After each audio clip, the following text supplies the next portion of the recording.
Alrighty, hello everybody. Today we're going to be talking about one of our major benchmark reviews. For this, it is The Witcher 3, as you would have seen from the title. This is definitely going to be one of our highest scoring games so far. I feel like in a lot of our other reviews, we sort of refer to Witcher as what we sort of expect from certain categories. So this is definitely going to be one that you can sort of come back to if you want to see what we consider some of the highest scores in gaming. So I guess we'll get straight into it with the wow factor. Um, if you want to quickly explain sort of what that means, which we do in most reviews. Yeah, just as you said, anyone that's watching this for the first time haven't seen any of our other reviews yet. It just means that basically how on the edge of your seat you are, how wow you are for, I guess, from when you turn it on, or even if you old school and you buy the game and you have the case and you see it like that, like just the whole kind of feeling towards like turning it on and playing it, that way. Like how much does it smack you in the face and make you go wow? So on that note, we've given it a 9 out of 10, and nine is well, I've given it a 9 out of 10, and I think you would agree. It's a pretty amazing score. Like you can't.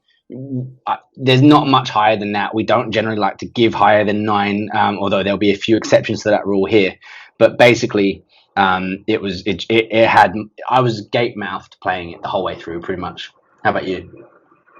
Yeah, it's definitely one of those games that really sort of takes you straight into its world, leaves you feeling, you really feel like you're a part of it, and you have a fantastic time from start to finish. Even when it's sort of teaching you the ropes all the way up to the end, where you sort of know exactly what you're doing, you're still just having a great time. And yeah, I definitely think a 9 on Wow Factor is a very near perfect score and fully deserved for Witcher 3.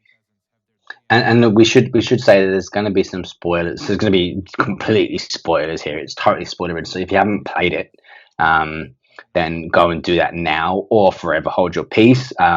We are going to spoil it, and the wow factor, it just never went away throughout the whole game. They still constantly found ways to have me gape mouthed, every time, whether it be the crones in Crookback Bog and all of that, to going back to Bold Mountain or whatever it is when you take on, is it Invalith? Imlerith, yeah. Imlerith. Basically, when you see that small cutscene of him enjoying his debauchery, and then you see Geralt just rock up just by himself like a badass, being like, "Yo, like we're having it out now." It's pretty amazing. So yeah, like nine's a very good score. Next category we've got, which is graphics. I mean, this is pretty self-explanatory, so we don't have to explain that one. We've gone for an 8.5. The reason being is that, I mean, it's such a big game, such a big map, such a lot going on, that there are, for my mind, there are a few things that sort of fall short at times. Not many, but and remembering it is basically almost 5 years ago that it was originally released to now. So I think that 8.5 is still a massively, massively good score. I just can't give it higher than that, given that since then there has been some games that have eclipsed it, I think, graphically. Not least like God of War, for example. So yeah, I mean, are you happy with 8.5? Yeah, I think it's fair. For the time, the graphics were pretty fantastic, but yeah, as you can tell, with games that attempt sort of not hyper realistic graphics, but the sort of console level graphics always get ellipsed. Every time a new game releases, they've sort of increased the fidelity and graphical ability. So it's still fantastic. It still holds up to this day, but it's definitely not the greatest of all time in terms of graphics. I will say, however, that some of the smaller details that might not be noticed. So, for example, going into like the monster like bestiary, and just seeing the sort of pre-rendered graphic of a monster, you can sort of look at how it looks. Some of these are boss monsters, some of them are just the random enemies. Can be really, really nice to look at and just see them without being sort of in danger or a threat of fighting them at the same time. You can sort of look at them like a Witcher would and flick through what they're what you should be looking out for. So I definitely I think the graphics are pretty good, but not perfection. And of course, some of the graphics on the female NPCs were spot on. So 8.5 Yep. still gets it. Yennefer of Yeah. Vengerberg. 8.5. Yeah, well, it depends on how you go. I mean, yeah, yeah. Yeah. Yep. All right, gameplay. This one's always going to score highly because I think it's one of the best gameplay games of all time. However, it doesn't get perfection on a few reasons. So we give it a 9. The reason why it's not a 10 is a few things, and we had just a few small bugbears with the gameplay. For example, for me, one of them is when you're on Roach, sometimes the smallest fences seem to be the biggest obstacles, which get a little bit frustrating. And that may be in graphics a little bit too, but I think gameplay is probably more of a fair thing for it. And I guess also, there's still, it's an RPG, it's a big time RPG, but it still falls into some of the same tropes of like fetch missions or whatever. And it sometimes, if you're having a big session of playing it, you do feel like you've done the same thing quite a few times. So that's probably my only bugbear, which is why it's not quite perfection. But other than that, pretty much perfect. Yeah, so I think again, gameplay pretty fantastic, even from sort of fighting big crowds of humans to fighting big singular monsters. It really manages to keep tight controls the whole time. Again, as you said though, I think the only place where CD Projekt Red maybe spent a bit less time was the horse movement. It's perfectly fine over sort of long distances, just along straight roads. But as soon as you sort of get into the nitty gritty, sort of close proximity with, yeah, as you said, fences, or even some small areas with like trees or like bushes, it can get pretty, not even difficult where it should be. It can be quite tedious. Like Roach will sometimes move the direction you haven't pressed because he's trying to like automatically walk around something for you, and it can get quite fiddly, and can be quite annoying. So that's probably one of the major reasons it's being held back from anything higher than a 9. But again, 9 is a fantastic score. If you check out other reviews, you'll see like almost nothing else has reached anywhere near this height. So 9 is still a very near perfect score.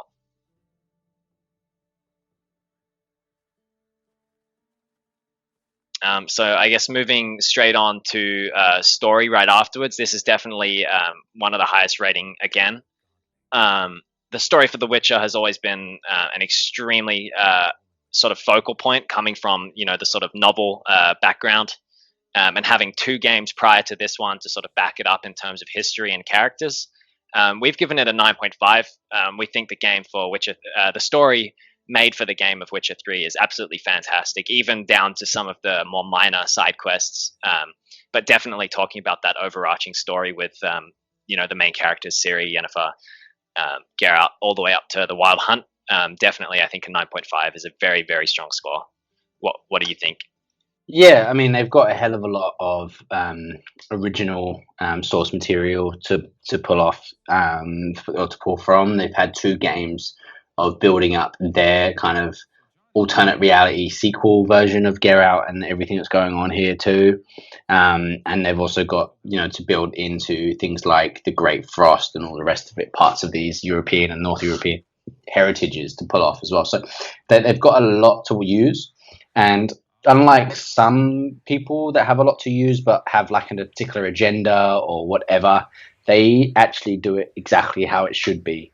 And I think there's again, barring a couple of tropes and a couple of things, like you can't really get story wise much better than this.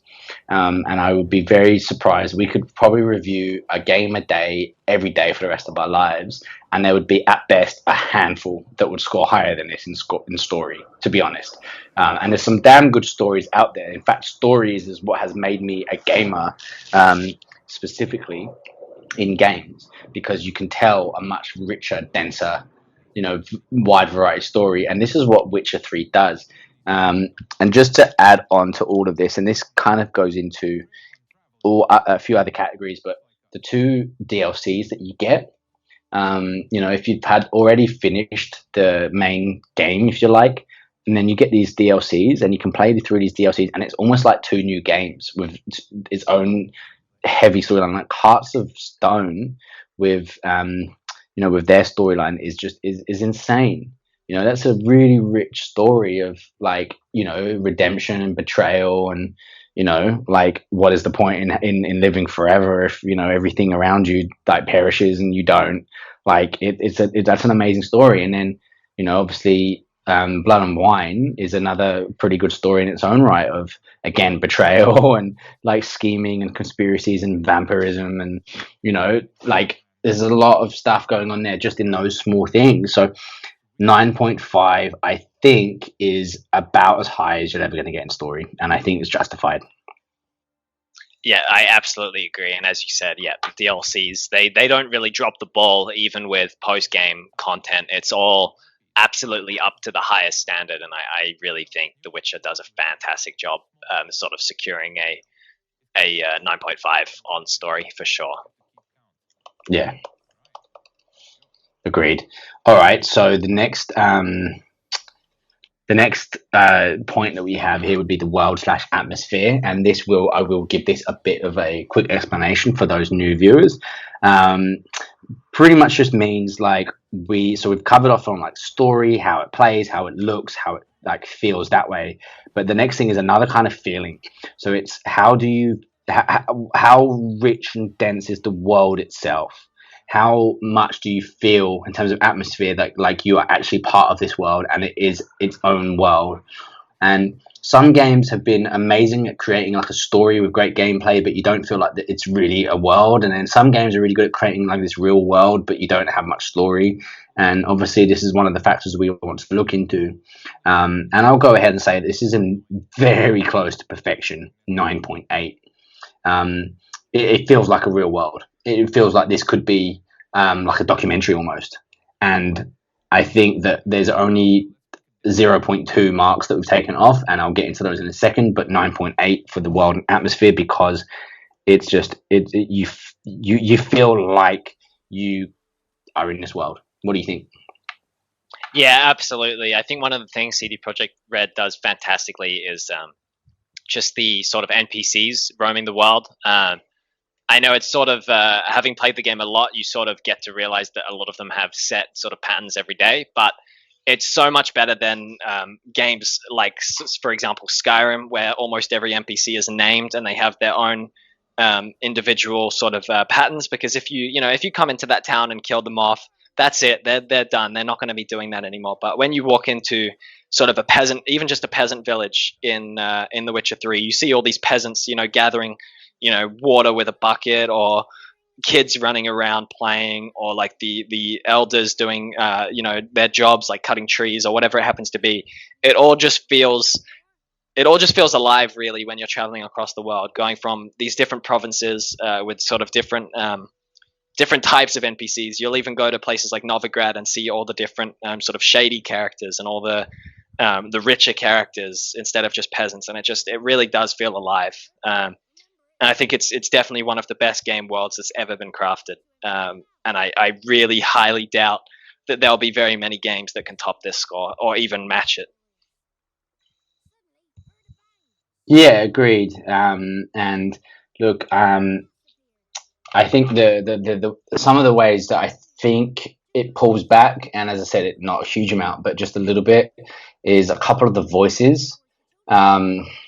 And this might be more immersion, and I might save this more for immersion. But there's just a couple of things in there that maybe don't quite make you feel like you are living in a whole different world. However, it's so small that it's barely worth mentioning. This is as close to perfect as I think anything could score in any category, basically. I guess the few things obviously are limitations of necessity, which is you can't go on like put the whole continent in there. Although if you could, then this would definitely score a 10. And of course, like you can't quite talk to every single NPC, but again, that's such a small thing to complain about. But otherwise, it's pretty amazing. And the next score is soundtrack. Do you have any thoughts on that? Are you able to give everyone our score? Yeah, so soundtrack on this one again is a very, very near perfect.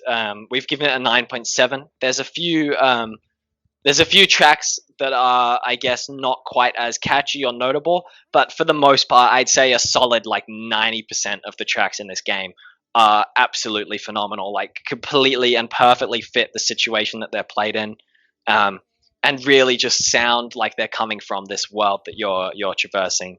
I think there's a pretty big example that you will probably want to talk about. But I guess for me, just a couple of the examples are the fighting music. You have different music for whether you're fighting monsters or whether you're fighting humans. So you'll hear sort of more, I guess, wild music for these monsters, especially if you're fighting them in places like Skellige. Even there's a different fighting music that's a bit more Viking. Whereas if you're fighting, say, humans in a town area, you've got still obvious fight music, but it just fits perfectly every time. And I again think that this is one of the games with just an absolutely perfect soundtrack, with only a few minor exceptions of songs that may be a bit less memorable, but still fit the general theme without sort of bringing you out of immersion, which is sort of the next category, but definitely still sort of runs into the soundtrack as well. But I'll let you take it away with your big sort of wow moment with the soundtrack. I think you know exactly which part I'm talking about. Of course. Look, I think that the soundtrack's a great soundtrack. They did a lot of good things. From going into like a tavern and hearing, especially in like Novigrad, and hearing, like a courtesan type music or whatever, like that kind of, using, what do they call it, the lute or whatever it is. It's pretty amazing to, like you say, like pretty much all of the songs and soundtracks and stuff fit the scene. I think they use like European folk bands for some of the music too, which really seemed to fit. But the one that I guess just made me and stuck with me ever since is the theme tune for the Crones of Crookback Bog. Without a shadow of a doubt, it is the creepiest sounding song that fits that kind of European forest kind of woodland culture of witchcraft that was around it. Like the witches went out naked in the woods and did all kinds of stuff, and it was not stuff that happened within the villages and towns and whatnot. It was only out in the woods and the wild, and it was like, and it just, I don't know, it just fits perfectly, and it just invokes all of these feelings, and it's exactly the sort of feelings that you need. And they play off that as much as, like, the Crones are fairly creepy. The voices, being the Welsh accents, were kind of creepy. The character models were, I'm going to say it's slightly disappointing, if I'm honest, but still pretty good. But a lot of it is the soundtrack is really what gets you, because it's there and it's underlying, and it's like this subconscious, and it just sticks with you, and it just seems to go on forever. Like, it doesn't have to end. Do you know what I mean? I don't know if we'll get a copyright strike for playing it, but I want to play it as our outro today. But I don't know if I have a copyright strike. So if I don't, then I'll set a link up to another video source of it in the description. If you guys haven't heard it, check it out and be ready to get creeped out too. Yeah, and just before we move on from this segment, obviously, another thing that I guess feels that needs to be mentioned is some of the ambient sounds that you get in the game. So these aren't necessarily part of soundtracks. They're just kind of sounds that play in the background. So, for example, in Velen, there's quite a few ambient sounds that play only in the swamp that also add on top of the, creepy crone music that really just sort of add to your... Again, it adds to your immersion, but this definitely, I think, belongs in soundtrack. They're all sort of connected in one way or another. But, again, when you're in caves, for example, as well, there are some sort of background noises that really make you feel like you're in this world, and there's, the areas you're in exist whether you're there or not. And it just, it's absolutely fantastic. And I just figured that deserved to be mentioned to sort of help justify our really, really high 9.7 score for soundtrack. Yeah, and then the next one kind of feeds off the last few, which is overall immersion. So when you take into account all of the above, essentially, how much do you feel like you are immersed, right? Like, how much do you feel that you're a part of it, and this is something that you are sucked into?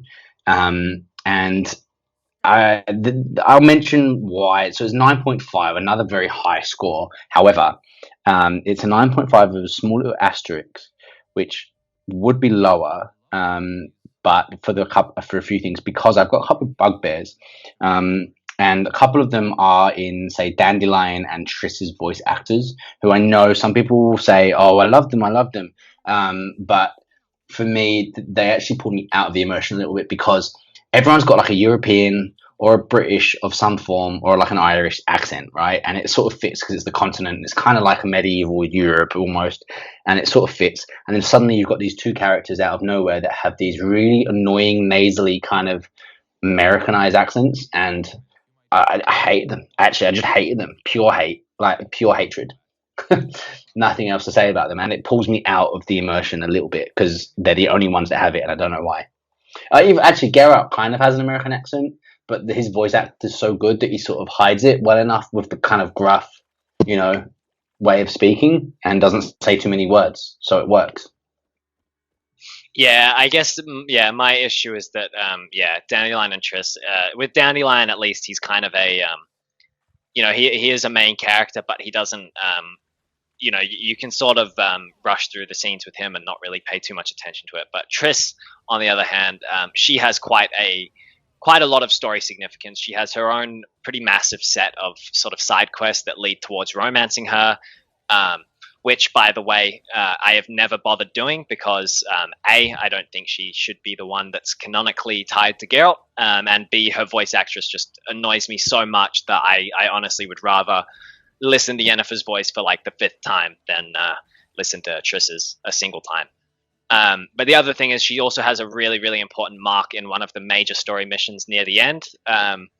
We do have spoilers in this video. I won't specifically spoil this mission because it's not necessary. Just know that it takes place at Kaer Morhen, and a lot of friend characters come back to help Geralt with something, and she is there, and she has quite a decent amount of screen time during that, and it's pretty annoying because there isn't much you can do about it. Well, also for those of us that have, so from the books, doesn't make sense that Triss would be in it. Like, she, of course, she was interested in Geralt, but from the books, like, she was always like Ciri's sister as opposed to like mother figure, which Yen kind of was. And then also from game 2, if you've played the second game, then you've basically already seen, you know, CGI character video game Triss's, you know, womanhood, and so, you know, you don't really need to do that again. Like, so don't worry about it. It's all good. Like, you can already do that if you play the second game. If that's the kind of guy that, or female player that you are, whoever you are, if that's what you want to do, then go and play the second game. You can do that, and then you can come play the third one and do the real thing, which is go for Yen, Team Yen, 100% of the way. Dandelion's like accent of the voice that was put on by the audiobook reader for the books, which, because I'm listening to the audiobooks because I just don't have the time to sit there and read as many books as listen to them. It's obviously the same guy that does Geralt and all the other characters, but the way he does Dandelion in particular is incredible because he plays him like a proper English, like rich, tough kind of actor, you know, like the kind of a little bit camp but not actually gay, you know, but like clearly like, you know, a bit prim, a bit proper, and a bit like not of a sissy, but like, you know what I mean? Like, it's done to perfection by the book reader. And so, you know, I don't see why they couldn't have tried to find that, but I think because they were obviously trying to hit an American audience as well. And in Witcher 2, Dandelion's voice was more annoying because he was like narrator as well. So at least they didn't have that for this one. But yeah, I just found that, plus the fact that there's only like 12 character models for the NPCs. Like, aside from like main characters or recurring kind of characters that you need to deal with, like just the regular NPCs like villagers and stuff, there's like 3 children's faces and like, you know, whatever it is, like 7 adults faces between men and women. And it's like, look, they do them all quite well and differently in different voices and whatnot, but you start to see the same ones, and you are reminded that you are in a video game, but when that happens. So these aren't like the hugest bugbears, but they're just enough for me to think I'm not 100% immersed, but pretty close. Yeah, so I think with that point, I absolutely agree. You even get to that point with some human enemies as well, because often the only things that really differentiates them is armor, or lack thereof. So it definitely does suddenly remind you. Oh, that's right. Yeah, I'm playing the Witcher game. I'm not sort of fully immersed in this world. Thankfully, I think that's something that CD Projekt Red are absolutely aware of, and I think that's something that they've already talked about, that they're completely trying to sort of eliminate in their next game, Cyberpunk 2077. I think they're trying to implement, I think, upwards of like 50 different like NPC models. So I think it's going to be really, really diverse, which is really good to hear.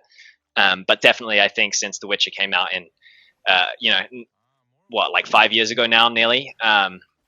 Definitely getting on a little bit in that aspect.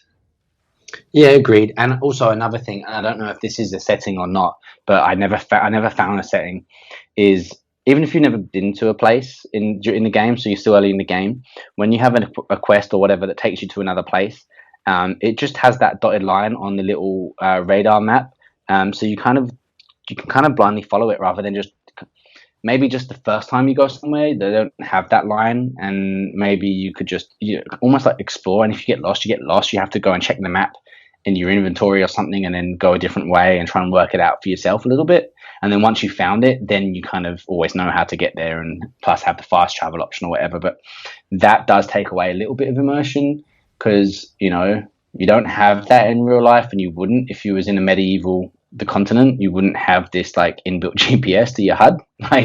So yeah, it's just again, it's a small thing. I know why they do it, but it does take away a little bit of immersion.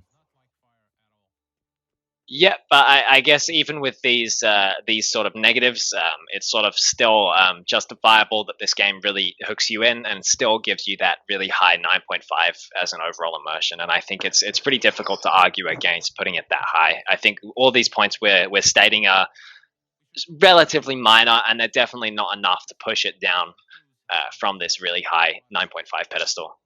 Yeah, I just didn't want it to all be one-way traffic and licking Absolutely, yeah. the rims of Witcher 3 completely. All right, Met Expectations is our kind of final score point, and to give this context to anyone again, is that if it did meet expectations dead on, that would score a 5, because that is what we expected it to score, so it doesn't get any extra points for doing what we wanted. But if it doesn't meet expectations, obviously we can go into the lower half of the table, and if it does exceed, then that's when we go into the high, like the second half of the table. So to put that into context, if it hits a 10, that means it's completely blown everything out of the water. Forget about everything else. We had no expectation, or we had absolutely no expectations going into it. Now, I had expectations going into The Witcher 3 because I played The Witcher 2 and I loved it. You had expectations going into it as well. But it still managed to exceed them and completely rewrite, I think, the genre almost. And I'd actually say, if you look at the way the genre has gone in the last 5 years, you tell me an RPG that's come out in the last 5 years that was anywhere close to this one, and I'll give you $50, because I don't think there has been any. So for me, it's got a 9 for Met Expectations, in the sense that it completely overtook them. What do you think? Yeah, again, I completely agree. I think a 9 again really goes to show, because we did expect something from this game, as you said. We didn't come into this completely blind. This wasn't our first experience with The Witcher or CD Projekt Red, and they still managed to completely decimate pretty much every other competition in gaming and in RPGs, and even blow their own games out of the water to some extent with such a near perfect game. So I definitely think a 9 is absolutely fantastic. I can't really justify too much more than that, because again, we did expect a game that we would enjoy. We just didn't quite expect what we got, which was near perfection in terms of an RPG. Yeah, and look, on a serious note, this is probably something for another video. But tell me, what's happened to the RPG genre really since? Like, we've got Cyberpunk 2077 coming out by the same people, but what other RPGs really have come out in the last 5 years? Yeah, none that have really come close, that's for sure. Yeah, and I think so a lot of other RPGs have also taken sort of footnotes from The Witcher and started sort of mimicking what The Witcher got right, because it's going to be difficult for them to sort of like The Witcher sort of defining what it means to be an RPG in gaming right now, And I think a lot of other companies are sort of trying to follow suit because they know that it's going to be very difficult for them to sort of one up something that's already done so perfectly well. Well, I mean, look at what it's done to the Assassin's Creed series. For example, Yeah, like that is how my they've primary radically example. changed their games. Well, look, I think that's something for another video. Definitely. And I think that we can put a bit more research into it and get a good video for that. But let's say that, so we've combined the scores and then given an average to get the overall score for The Witcher 3. And so our overall score is 9.25 out of 10, which is to date absolutely a long way above any other score that we've given. It's the highest score that we've got so far, 9.25. And I think that we can honestly say, like, as much as we're biased and we love it, I don't think that anyone could really argue with such a score. Yep, I definitely think as of right now, this is our highest score, and I think for a long time to come, this is going to remain our highest score. And I think just having this out here as a review that we've done really helps. If you're watching any of our other reviews, you can sort of flick back to this one and see what we're sort of considering our benchmark, I suppose, as to what we expect from games. And this is kind of what we're marking them against. It's set the bar extremely high.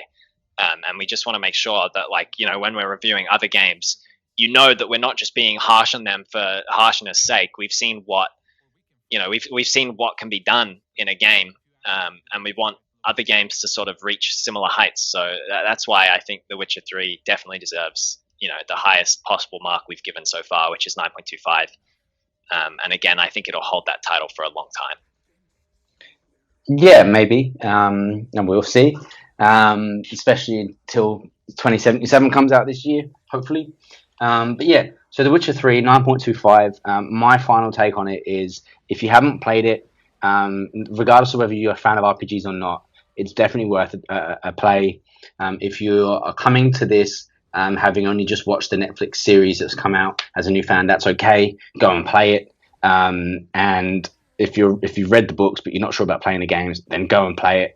And basically, it's going to be a lot cheaper now, 5 years later, including the DLCs. It's very much worth it. Just take the time, play it, and enjoy it. And yeah, I mean, I think I saw it on PlayStation Network, PlayStation Store for PS4 the other day, combined with the 2 DLCs for like under $25. It could be just been a sale, but that's a pretty amazing price. So go for gold. Yeah, and I think CD Projekt Red often put it on sale, even on if you're playing on PC, on Steam, or on their own platform, GOG. You'll be able to get it for pretty cheap. So definitely pick it up, no matter what your circumstance is. And I think, especially in these coming times where a lot of people are going to be sort of at home, maybe self-isolating or whatever it may be, definitely if you're looking for something to fill your days, buy this game 100% if you haven't already. Absolutely. If you've got 150 hours to sink into it, that's what you want.